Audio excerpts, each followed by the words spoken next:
there's data now referring to Antarctica as the source of wealth, the source of a boom, a giant humanity-wide economic boom, and the source of what the data is calling precious technology. Now, this is interesting because the word precious in this sense has exactly the same emotive characteristics as the word precious when used with precious metals to indicate gold and silver and the iridium, platinum group, but primarily gold and silver. So we're not getting the precious technologies, meaning that it's going to be technology that involves gold and silver, but technologies that will be as precious as gold and silver, and they're related to solving finally, although it's probably going to take decades and decades, but they're going to solve our energy problem, at least according to our data sets. So theoretically, in my interpretation of what's coming across in the data as of this point, we're going to hit an innovation wave that will propel part of humanity down to Antarctica in a way we've never seen before, outside of what the Germans did at the end of World War II. And the Germans may still be there for all we know, right? They're living in these giant caverns. We would never have a clue. You can't even see through the ice without all of the, ground penetrating radar and stuff. And that's what finally took for us to find out that there are these tunnels that go for thousands of miles underneath the ice that are, quarter or I think it was 2.25 miles at its narrowest. It was 2.25 miles wide and on the order of hundreds of meters tall, and it was 70 and 80 degrees in there. So, a very hospitable climate considering the ice. You're out of all the cold and all of this kind of stuff. So anyway, the innovation showing up as picking up the Antarctica stuff and actually propelling it into our near-term future. So this could be cool as hell in my way of thinking. It's very much, in the space goat farts realm at this point, but we're starting to get pictures that come out of the pyramids in Antarctica. We're starting to get all the rumors of ancient civilizations down there being excavated and so on. And so there's certain specific language I'm looking for, but I'm actually very hopeful. And it has nothing to do with Trump, because Trump is without the innovation wave, absent some external situation change, the dollar is doomed, and the U.S. is going to have a 10 to 20 year period of time that will resemble what Russia went through as the Soviet Union broke up and it had to reconstitute itself and rebuild itself. And that will not be an easy time for us in the United States, because we're not as well situated as Russia when it went through that. We don't have vast amounts of oil and gas. We don't have a situation where people didn't lose their houses. No one in Russia lost their house when their system collapsed because the state owned them all. Here we've got a situation where, the banks own everything, and the Federal Reserve claims to own 89% of all the mortgages in the United States. So if we can get rid of the Federal Reserve, well, maybe all those 89% of all the mortgages simply disappear and we'll be that much better off. We don't need to owe the Federal Reserve any money. We don't need to have a national debt. The national debt is not our deficit. It's not our trade deficit. It's what we theoretically or hypothetically owe the Federal Reserve for creating money that we then borrow from them at interest. And it's like, that's bogus. Let Congress create money out of gold and silver, and we don't need the Federal Reserve at all. And these days, you could do it even electronically. You could have micro payments in gold and silver digitally done, and it's quite trivial. It's on the order. Well, it's been accomplished already with Bitcoin. We just have to piggyback on that technology. So our situation is hopeful, and there's a lot of openings and stuff here. And I think it's all cracked. I think we're in that crack-up boom, and the bad guys are going to, the power elite are going to start withering, and we'll be able to break out of this constraint that has got, a whole generation living in their parents' basements and a whole generation without skills, having gone through a terrible schooling system that provides them with all kinds of self-esteem, but not the ability to tie their shoes except in one form of a knot. And basically, they probably can't even tie their shoes because they've been given Velcro. So they're lacking all these kinds of skills. And we see this affecting our national health at the moment in the sense of economic. How can we possibly compete with China, Russia, India, or Indonesia when they graduate as an example, 1 million engineers for every lawyer, and we graduate 1 million lawyers and 1 engineer. It just is not going to happen. So the United States has to redo itself. Trump is the visible face of that, and but in my opinion, it wouldn't have mattered if Trump had not run. There would have been someone else that would have been the populist face that would have taken over, and we'll be on to this path. The whole global economy, or the whole global investment world, says, no, it's too risky to put money into Russia. 16% of their economy is tied up in oil and gas. Why, if the price of oil and gas goes down, Russia's cooked. Their economy is gone. Right. And so that is true. They've got a huge reliance on oil and gas. They're not very diversified. The extreme of that is Saudi Arabia. If oil and gas goes down, Saudi Arabia, they really suffer in terms of the prices and so on. Well, here in the United States, we're in a weird situation where we've got an insurance industry that is driving a medical monopoly that is not delivering health care, and is not delivering health. It is delivering health care. And its end result is perpetual involvement with the medical system, not to get you out. And at the same time, it is now 18.5% of our economy, and it has officially made us a banana republic. Because when we would go down and invade countries in Central America in the Smedley-Butler era of the late 1800s and early 1900s, we were invading countries who had 18 and 20% of their economy based on a single fruit item, banana in this particular instance. And so here we are basically living in a republic that is dominated by a single industry. And so this, in my opinion, is why one of the real tough reasons, one of the central reasons it's going to be real tough for anybody in any new administration to undo this, because they will have so many vested interests say, no, you can't do that. 10 million people will lose their jobs if you get rid of this stuff and go to a single payer system. We won't need these 10 million people to try and sell insurance to the other people in the United States. And if you get rid of this, we'll lose another 6 million here and so on. So they'll approach it as a works issue, right? But it is an unfortunate situation that we find ourselves with the new Trump administration. And that unfortunate situation has nothing to do with Trump or the Republicans or any of that. It has to do with our economics. We're actually at a point in our cycle where those last 2 pennies in the U.S. dollar are getting eroded very, very rapidly, and pretty soon it will be absolutely worth nothing. And then at that point, and in fact, right now, much of the United States economy operates on a barter system. And that barter system is going sort of unnoticed as the rest of us are devolving into the death of the dollar. And this is something that had been in our data set since 1997. Now, because I didn't know what I was doing and I was picking up clues and stuff and trying to put timing clues to them, I thought, oh, well, the death of the dollar stuff's got to be 2005, no later. And, well, about that time, we got into the peak of the housing market, and we started getting into the crash, and I was just really surprised that we were able to keep the thing going as long as we did. Okay, so we're at a really interesting point in my data. I'm like all whipped up, okay? I'm very buoyed up by it all because we now have all of these major themes that I've been tracking since 1997 that are all pushing and coming together, and collectively appear to meet up for bigger and better things around March of this coming year. We've got the space aliens coming in, we've got the ancient civilizations, we've got the death of the religion, we've got the death of the petrodollar, we've got the Pizzagate, the pedophiles coming on out.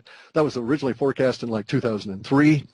And it's going to affect all kinds of things. I mean, it's going to do a huge number in a way that has yet to be seen on the Catholic Church. As an aside, it's also going to take out things like CFR, Council on Foreign Relations, and the 322 Society over the course of these next few years. So it's going to be a point of now we can actually say to ourselves, we are change because we're going to be living through it. But within the data, sometimes I just get strange stuff that, floats through. I mean, well, most of it, all of it is strange. But occasionally I get stuff that seems to be referencing the work itself, okay? That I can actually, it's not like the data is talking to me or anything like that, but it is as though the memes that are circulating through the greater part of humanity are reflective, if you will, or quasi-self-aware in a sense, in that occasionally I'll get some words here and that seem to reflect our experience within what the data is talking about. Usually I just get, details, facts, like, there's going to be a power outage. It's going to last, it's going to hit suddenly. It's going to last 3 days in this area, 3 weeks in somewhere else, and it's going to be centered around a place that's full of train tracks, and it's got all these grates for filtering stuff out going into storm water, and it's near this particular power plant. That's inaccurate. I actually got all of that stuff before the big Northeast power outage a decade or more back. I had an accurate factual description of where it would originate and all of this kind of stuff. That's usually what I get. I get stuff that says a boat's going to be in terrible hurt, it's going to sink, and it's all going to be due to a blonde woman being on the bridge at the wrong time. That happened with the Costa Concordia when it crashed. And so the language was accurate and was factual. But occasionally, just like maybe once or twice a year, we'll get something that actually speaks to our experience that we're all going to have as we go through this. And so I've got some of that now about what's coming up in January, February, March, and April. And I say that time period simply because it's in short-term data, and that usually involves about 4 months. And so within that period of time, the data sets are describing our experience as being continuous change to the point where you wake up every day not yet digesting the change of the previous day and knowing that you haven't got a clue as to how your day is going to change that day, but you know it will. So it's going to be, we're not going to be shell-shocked. It's not being described as a negative at all. It's just coming off as though every single day you'll just have to put aside all the stuff you're trying to integrate from all the changes yesterday just to cope with the changes of today. And that's what our next 4 months are going to be like. September of the year before that, without understanding what we were trying to describe, we were basically describing what was going to happen there. And indeed, we're still living with the effects of that. They've got radioactive fish here on the West Coast. Any day I turn on my calibrated paddle-based nuclear radiation meter, it's a real serious piece of work here. Anytime I turn that on these days, I get a background radiation that's 45 to 60 clicks per minute. Whereas when I first did that in 1998 with this machine, I was getting 8 clicks per 5 minutes. So we've vastly escalated the amount of radiation that we're all living with and all having to deal with. And that, by the way, brings us back once again to my insistence that everybody really look to their diet and start with the minerals. Once you've got the appropriate basis for minerals, then you can proceed from there. A lot of these minerals, by the way, will prevent and block radiation from affecting you. Not like, if you were to walk into a nuclear power plant, not that kind of thing, but the level of radiation that you might accidentally ingest walking around is going to be offset by having these minerals in you, because those metals that are radioactive won't find an appropriate spot to bond in your body. We've got radiation leaks all around the planet, and the radiation is also increasing because we had the top of our atmosphere ripped off, and so we no longer have the radiation shield from the strange energies from space. This may be a natural thing. Maybe the planets, all the planets grow that are alive. Mars doesn't grow anymore because it doesn't have a plasma core, as near as I can tell. But all the other planets that do have plasma cores are in fact actively growing. And it may be that it's necessary that radiation increase as part of the expansion process as well, because there appears to be not only man-made radiation sources appearing everywhere. Well, no, let me say, no, it doesn't appear. It is now factually confirmed that we've got new sources of highly radioactive material pouring out of the middle of the Earth that are being dumped into the bottom of the oceans through these extreme thermal vents, where before we would always focus on the fact that they've got 6,000 degree water coming out of them or whatever the temperature is. Now we're able to see that, it's not just heavily mineraled water that's coming out. A lot of those minerals are radioactive, and so some of this is indeed percolating up in a natural fashion. Not all of it can be blamed on Fukushima, but again, let's hammer it one more time and then I'll let it go. Go out, find your mineral needs and take care of them to prevent what those radioactive isotopes that are getting into you from doing the damage that they all probably are. Well, I mean, there's all kinds of stuff that we should pay attention to. The question for my personal approach to things, I would like everybody to be happy, healthy, and well fed, so that I don't have to live with a bunch of people that are irritable, starving, and a pain in the butt.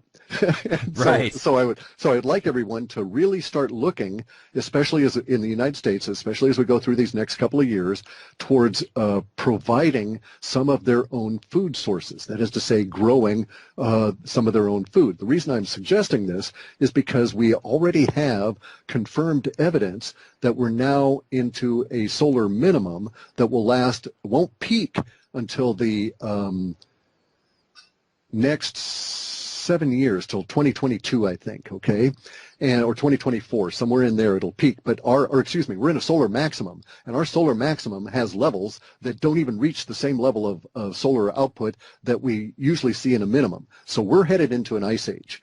Now, this ice age is going to make all of our food costs go up, and especially here in our calorie oil-dependent agriculture system, we're going to suffer a huge increase in prices that are going to go over these next few years, independent of what happens to the money, independent of what happens to politics and agriculture, simply because the sun is not providing us as much light as before. And this, of course, is aggravated with the chemtrails. So we all need to start, in my opinion, contributing to the food body that we are consuming from, not only for ourselves, but for everybody else. Basically, if I can grow calories here in the Northwest, then I don't have to import them from California. That way I don't have to use as much oil that'll be highly restricted 2 years from now, and I won't have to worry about the 5 times cost I would have to pay 2 years from now for that food. And I'll actually also aid the country by reducing my impact on the overall food supply.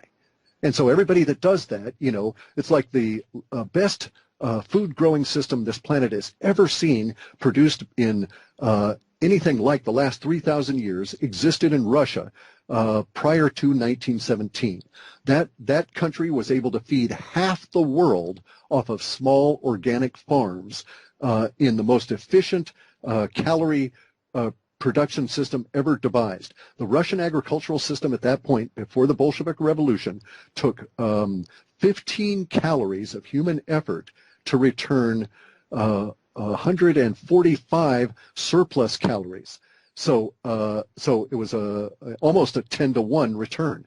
And right now, we're on the opposite side of that. Every calorie I consume that I purchase, it costs us 10 to 20 calories to produce that calorie. And most of those calories are dependent on oil. So basically, when the oil goes, we can't run combines on solar. We can't run combines on wind. When the oil goes, if we don't have the gold to pay for it, to pay for our energy, then you're going to see they'll actually probably get to the point where there would be, if the power elite is still in control, there would be some effort towards a cultural revolution that would strike us the same way it struck China when they went through it. And it was entirely in China. It was entirely a monetary event that forced the political consequences that led to the Cultural Revolution. And the Cultural Revolution was an attempt to keep the powers that be in place during this incredible economic time that they were going through that also hit their agricultural system. So we have very similar parallels to that, and I'm afraid that our powers that be might try and seize on the same solution, which is to create a cultural revolution out of a young people that would take over and upend the whole society. Tens of millions of people would die, and thus relieve the pressure on the social order, because those people wouldn't be eating anymore. It's kind of a simplification of it all, but that's really the situation we're sort of heading into, is that we've got a solar output waning that has been ongoing for 7 or 8 years now, and will continue at least for the next 7 or 8 years, and maybe longer. There's all other kinds of indications we're going into an ice age, and you don't see any of our powers that be at the moment doing anything to prepare for that, unlike the 1950s. In the 1950s, they knew we were heading to an ice age, and everybody was trying their best to come up with solutions that would allow the United States as a country, as a nation, to exist when parts of it may be in glaciation and other parts are unable to grow food.